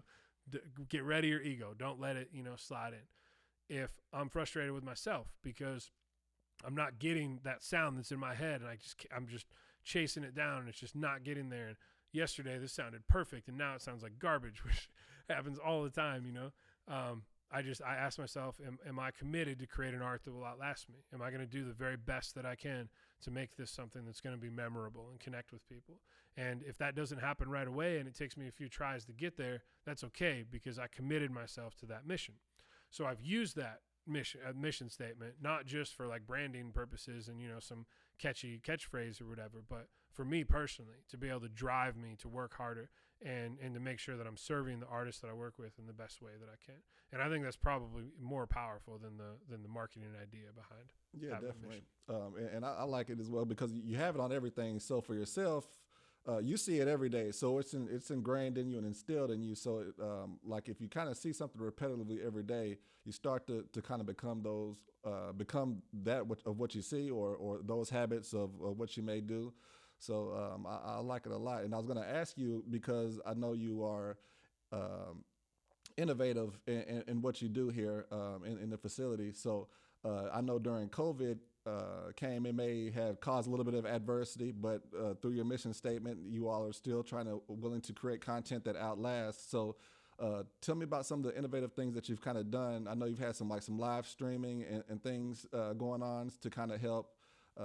Because maybe at first, maybe things have slowed down, but you were able to find a way to make it manage and I guess still prosper throughout this, I guess, the pandemic and these times here. Yeah, absolutely. Well, my entire career and experience in this industry and moving to Nashville prepared me for what happened in March. Yeah, I was absolutely ready, but I didn't start recognizing how ready I was until like afterwards, like a few months later, and I looked back at like the actions that I took and what I did. Yeah. In the moment, I was just reacting. You know? So my focus has always been like from creating the record shop and the way that I serve artists and providing these other resources and stuff to create solutions for artists for whatever sort of, you know, problem they have. So when I was just like producing engineering, my focus was I started hearing, you know, artists tell me, I'm used to going into these studios and I don't really feel like they care about what I'm doing. They're just sort of like booking studio time. So my solution for them was to be really driven to help them capture what they wanted and ask them those questions and push them to get a better performance and, you know, and all of that. Before I was a producer, but just as an engineer, just making sure that we were getting the best quality thing that we could and not settling for anything less, you know? And so that was like, so I kind of found that like the lane, you know, solution. And then there was like the other marketing stuff and video content and how to be able to help an artist that doesn't have any resources yet sort of build their career and their infrastructure around their team and all of that. So having done that for years, it was only natural when a big shift happens and the state says you can't open up your doors and you have to be closed for at least a month. At first I was a little relieved. I was like, all right, well, I can chill out for a minute, take a little bit of stress off. I was like, no one else can outwork me right now because no one's allowed to work. Yeah. So it's okay for me to take a deep breath and just chill, you know? So I was like, cool. I fixed some like equipment that we had and just knocked off some stuff off my like to-do list that, you know, is just there when I have extra time. That extra time wasn't happening, you know? And then I started learning different things. I got a subscription to Masterclass, and I learned like comedy from Steve Martin, and I watched like this magic thing with Penn and Teller, and this guy, Chris Voss, CIA negotiator, and like this really cool like content and stuff. And I was just reading a ton and like, and I was excited like for like maybe 4 or 5 days. And then I was like, okay, look, it was clear, like, as each day passed, that this was not a 2-week long sort of ordeal, a 2 or 3 week long thing. This was going to, you know, exist a bit longer than that. So then my mind started going into, okay, what can we do to make things, you know, happen? Then I had an artist of mine that said, hey, all my shows got canceled, but this venue that I had wants to do like a Facebook Live thing with me to raise some money for their bartenders. Can I come to your studio and do it? And we weren't allowed to be like open as a business, but I was like, yeah, I can leave the door open and you can come in and, you know, and do your show, but I won't be able to be in there. You just have to like set up, you know, your phone or something like that. Yeah. And so she did that. It went over really well. And then I started seeing all these artists like streaming from home, and which is great. Like get out, like, you know, performing, keep connecting with your audience. And I thought, man, maybe this is the time, because for a while I've wanted to grow into this live streaming thing, but I didn't have a lot of artists that wanted to dive into it at a high level. If they were going to do it, they were cool with just doing it in their home and just doing a little, you know, live stream thing. But now everybody's doing it. So now there's this bar that's raised for like quality, you know. I thought, okay, well, maybe now's the time where I could kind of talk these artists into taking this a little bit deeper. So I started exploring what it takes to put on a live streaming broadcast. And so you need the video equipment, obviously, and lighting. And then you need, if you have multiple cameras, you need a video switcher that will allow you to switch those signals between them. And you need an encoder that will take that video signal and then send it up to wherever you want to send it to.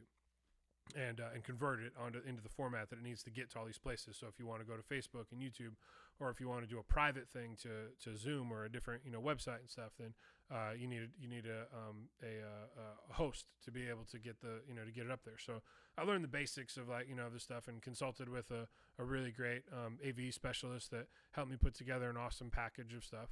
And we got it all set up. And then, I mean, like, before I even got the equipment was around the time that now we were able to be open again, but it was still like kind of limited stuff. So we had to take a lot of time between sessions. We could only have so many people in the room at the same time, you know, sort of thing.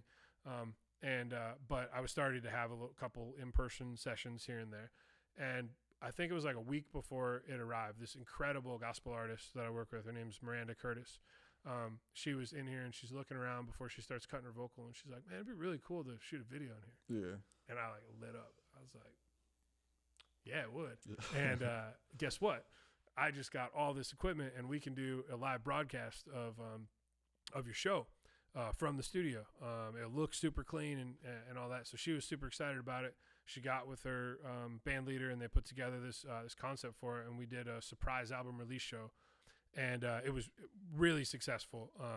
There was, I think, a quarter million views or something on it by like the end of the week, and it really took off. It was a great, you know, success. It was super stressful because this live broadcast thing is a lot different. Like in the studio, we can go back and like do another take, and if something's going wrong, we have got time to fix it. When you're live, man. If something goes down, it goes down. So I had a little bit of a panic attack when we were doing the first one, you know. Now I got it down, and I feel a bit more comfortable about it. But that was definitely like a big shift that we made, and it's been very valuable to artists. But my goal was to just find a new solution. So artists are doing this live streaming thing, but they're all struggling with it. They're like, man, I'm sitting here like staring at my phone. This isn't very inspiring. It doesn't look good. The audio sounds horrible. You know, people can't hear me. And they're having all these problems with it. So let's find a way to create a solution, you know, for them. And then that turned into looking at, well, how else can we utilize this equipment? So we had churches that wanted to do virtual services, and we had people that wanted to do podcasts, which is why we're here. And then we started connecting with a company called Song Division. It's a really innovative company that bridges music with like corporate team building events. And so now we started doing really substantial events with them, where they bring a band in, they write a song with the employees, and then they perform the song for them, or they're just entertainment for like a virtual holiday party, you know, sort of thing. So now those are taking off, and it all came out of just seeing this opportunity, a way that this shift was happening within the industry. People were using this technology now, and I wanted to be on the forefront of being able to help them accomplish that at a really high level. So it's all just like, how can we solve solutions or solve problems, find solutions for the artists that we work with.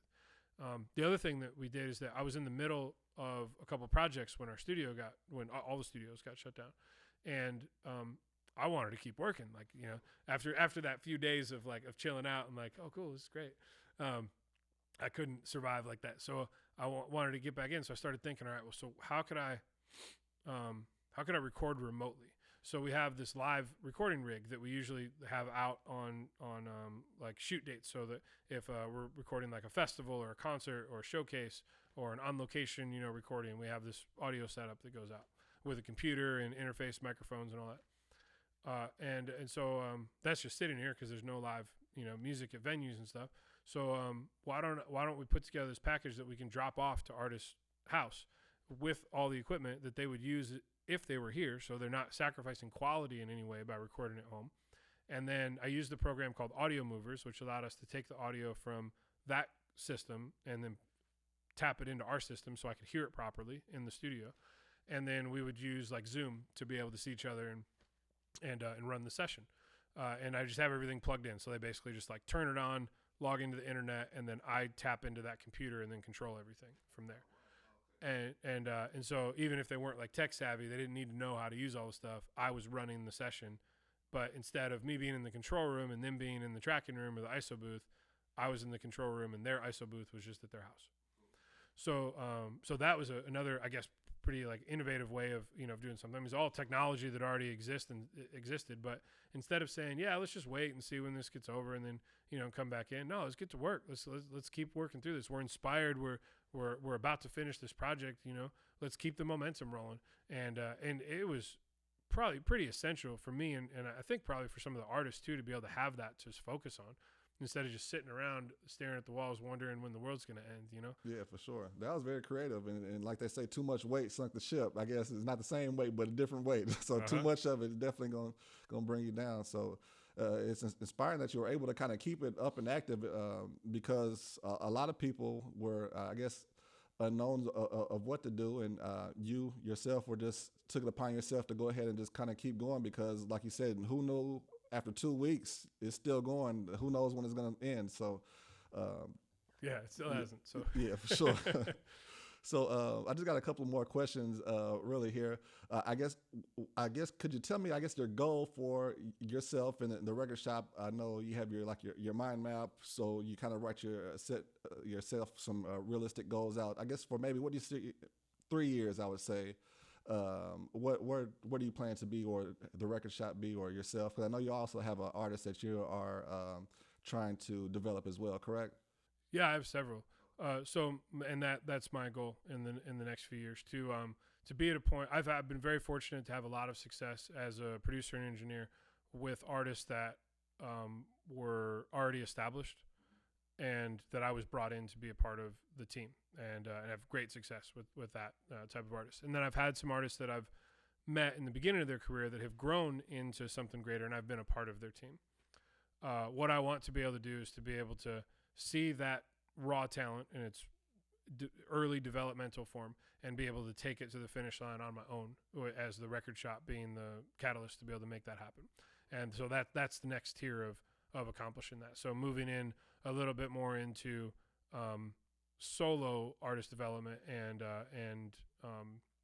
management, in a way where I can see the talent and be able to not only help them achieve their vision on a record, but be able to help them achieve their career vision and have all the resources and ability to be able to do that, on my own and with the, obviously the great community that we have, in Nashville. So that's the next step, and that will happen in the next couple of years. Yeah, definitely. I'm confident it will as well. So I guess my last question, what advice would you have for artists and producers, just from your experience, that you like to share that, okay, this is something that I felt was a good takeaway in my experience that I maybe want to pass this along to anyone else? Yeah, absolutely.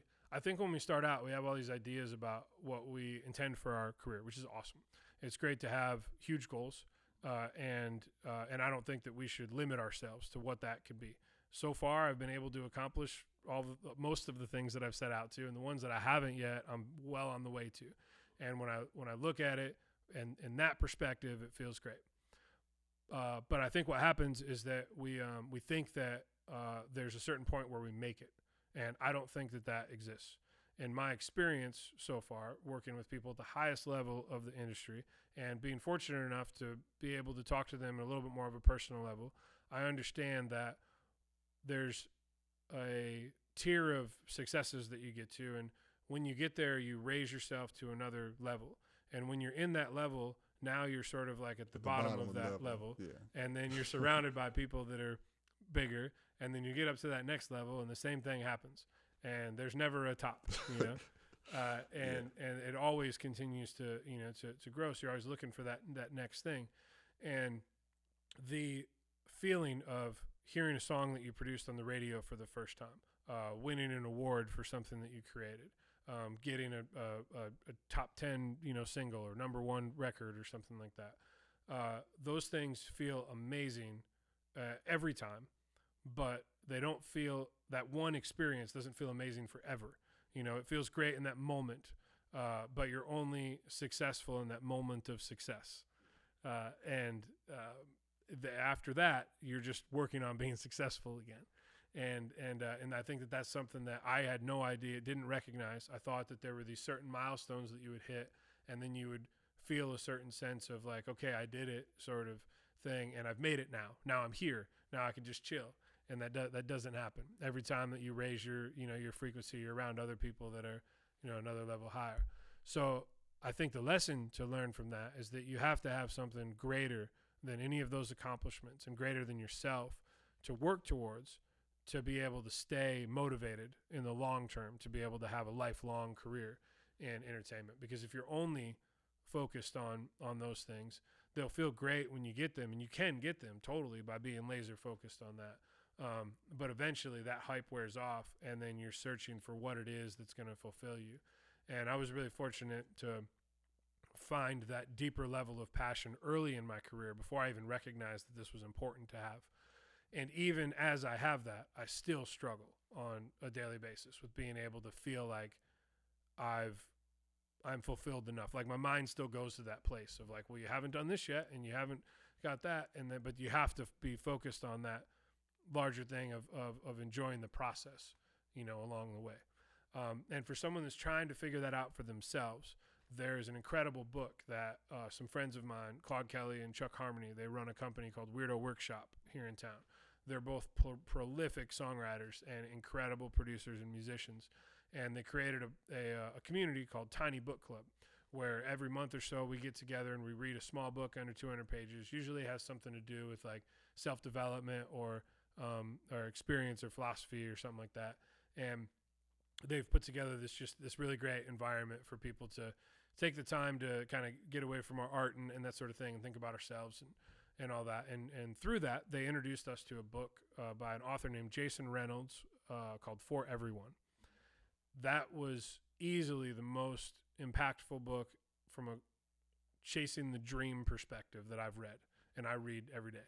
So, and it was just incredibly worded and in such a way that connected so deeply with me as a creative that strives for very impactful experiences in their career.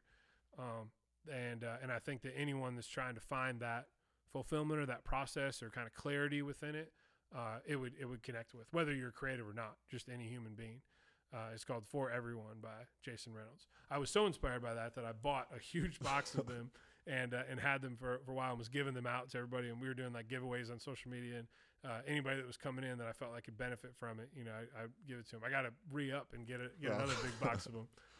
But he's an incredible author and a great spirit. There's also a really great YouTube video that Claude sent me the other day of him reciting the book, because the book is built around a poem. Mm-hmm.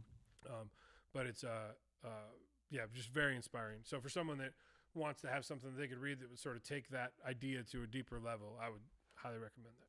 Yeah, definitely. No, good information.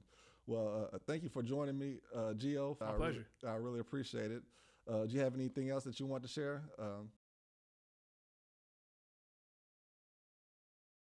I think we covered it, man.